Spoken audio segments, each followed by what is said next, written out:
Farg'ona viloyati qurilish va uy-joy kommunal xo'jaligi sohasida hududiy nazorat qilish inspeksiyasi mutaxassislari Farg'ona suv ta'minoti aksiyadorlik jamiyatining Farg'ona shahar bo'limi tasarrufidagi tozalash inshootida nazorat tadbirlarini olib bordilar. Mazkur inshoot Qo'shtepa tumanining Istiqbol mahalla fuqaro yig'ini hududida joylashgan. Unga Farg'ona, Marg'ilon shaharlari, Farg'ona, Qo'shtepa, Toshloq hamda Oltiariq tumanlarida hosil bo'ladigan ishlab chiqarish va maishiy oqova suvlar tashlanadi. Osiyo taraqqiyot banki mablag'lari hisobidan inshoot rekonstruksiya qilinib, tozalash quvvatini sutkasiga 300 ming metr kubga yetkazilgan.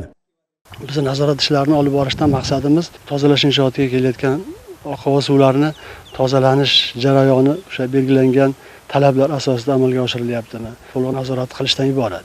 Inshoot bosh texnologi bergan ma'lumotga ko'ra, qabul qilingan oqova suvlarni tozalash ishlari 3 yo'nalishda: mexanik, biologik va kimyoviy usullarda bosqichma-bosqich amalga oshiriladi. Har birida belgilangan tartibda nazorat olib boriladi. Bugungi kunda sutkasiga 240 ming metr kub suv qabul qilyapmiz. Birinchi mexanik tozalash bo'limida suvdagi erimagan jismlardan 50% gacha tozalash ishlari olib boriladi.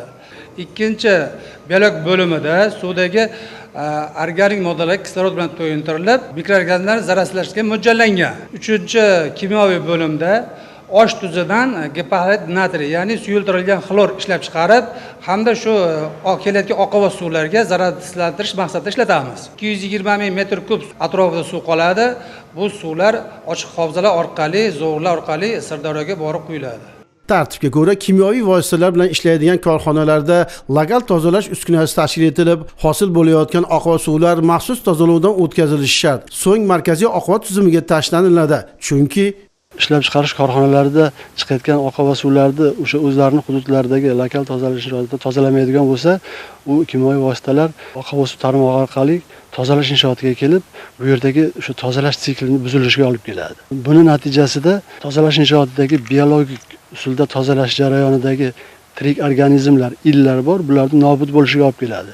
Buni natijasida oqova suvlar tozalanmasdan to'g'ridan-to'g'ri ochiq suv havzasiga tashlanadi va o'sha ochiq suv havzasidagi fauna va flora, ya'ni o'sha hayvonot dunyosi, o'simlik dunyosining nobud bo'lishiga olib keladi.